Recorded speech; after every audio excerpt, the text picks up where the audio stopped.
Hello, तो कैसे हो तुम लोग? उम्मीद है बढ़िया होगे। तो भाई साहब, आज हम देखेंगे top 5 new trending romance anime. अगर तुम रोमांस एनिमे देखते हो और इस सीजन एक आध एनिमे देख रहे हो, मतलब तुम्हें बढ़िया बढ़िया रोमांस एनिमे पता नहीं है, या फिर तुम्हें जानना है अभी इस वक्त सबसे बढ़िया रोमांस एनिमे कौन सा चल रहा है, तो फिर ये वीडियो तुम्हारे लिए। ये अगर पसंद आए तो लाइक शेयर सब्सक्राइब कर लेना। चलो स्टार्ट करते हैं।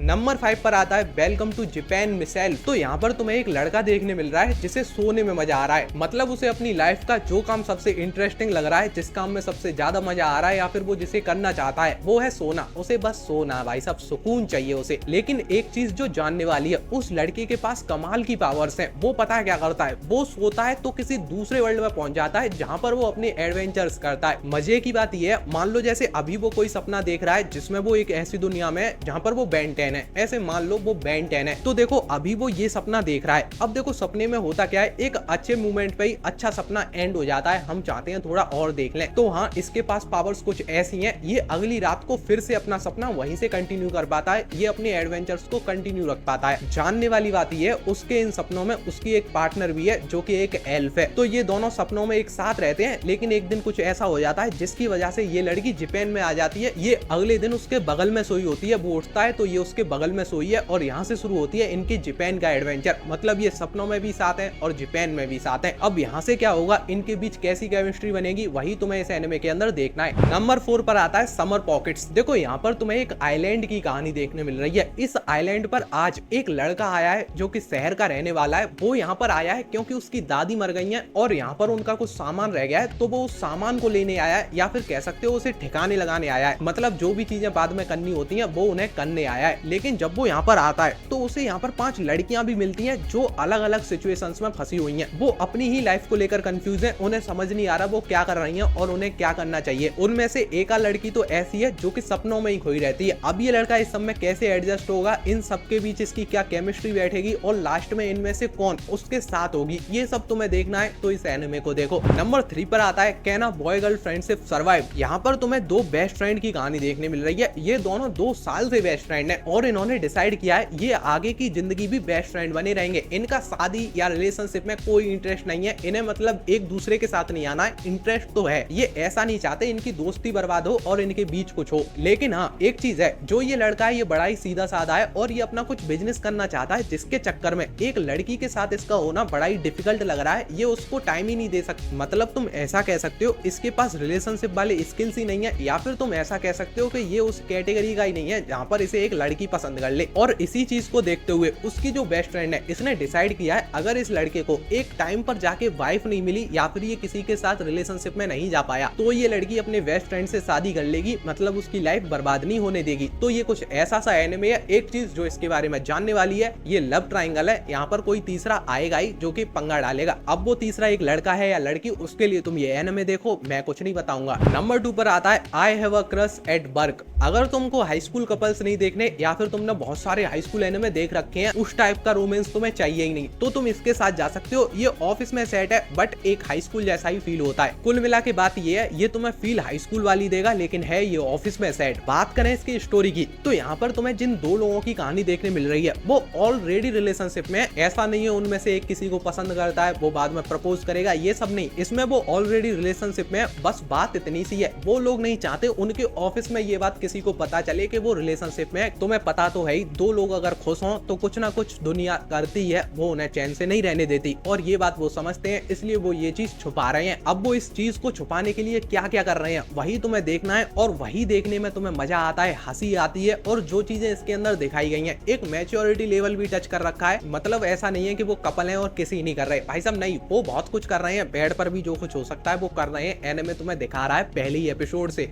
तो अगर तुम्हें ऐसा कुछ देखना है तो तुम इसे देखो। नंबर 1 पर एक हारेम एनिमे है जो कि अभी चल रहा है, और ये हिंदी में भी अवेलेबल है। ये है एक रोमांस एनिमे, लेकिन हाँ, जब ट्रेंडिंग की बात हो तो ये ऑल ओवर सारे एनिमे को मिलाकर भी ट्रेंडिंग में है। एनिमे का नेम है द सियुंजी फैमिली चिल्ड्रन। यहाँ पर तुम्हें सियुंजी फैमिली की कहानी देखने मिल रही है, जिसमें टोटल 5 लड़कियां हैं, 2 लड़के हैं, और ये लोग आपस में ही कुछ ना कुछ कर रहे हैं। मतलब ये भाई बहन है और ये एक रोमांटिक एनिमे है। हाँ, एक चीज जानने वाली है, ये लोग सगे भाई बहन नहीं है, ये लोग एडॉप्ट करे हुए हैं, और ये बात मुझे एनिमे देखने के बाद पता चली थी। पहले से तो मैं बिल्कुल नहीं बता रखा है, तो तुम्हें पहले तो बड़ा ही अजीब लगता है, लेकिन बाद में थोड़ा बहुत सही लगता है, लेकिन फिर भी सही नहीं लगता है। मतलब मुझे ये एनिमे उतना बढ़िया नहीं लग रहा है, पर लोगों को ये पसंद आ रहा है। और हाँ, इतना ज्यादा पसंद आ रहा है कि इसके सारे कैरेक्टर, एनिमे, सब कुछ मतलब सब ट्रेंडिंग में है। जितनी भी फीमेल लीड इसमें दिखाई जा रही हैं वो सब ट्रेंडिंग में। और इसके पीछे रीजन भी है, उनका जो कैरेक्टर डिजाइन है और उनके जो वॉइस आर्टिस्ट हैं वो एकदम बढ़िया सा परफॉर्मेंस कर रहे हैं, इसलिए वो ट्रेंडिंग में है। तो अगर तुम्हें कोई ऐसा रोमांस एनिमे देखना है जहाँ कैरेक्टर्स बढ़िया हो, वॉइस डबिंग बढ़िया हो, सब कुछ बढ़िया हो, लेकिन ये थोड़ा थीम गड़बड़ है, अगर तुम इस थीम को देख सकते हो तो देखो, ये भी बढ़िया रोमांस एनिमे है।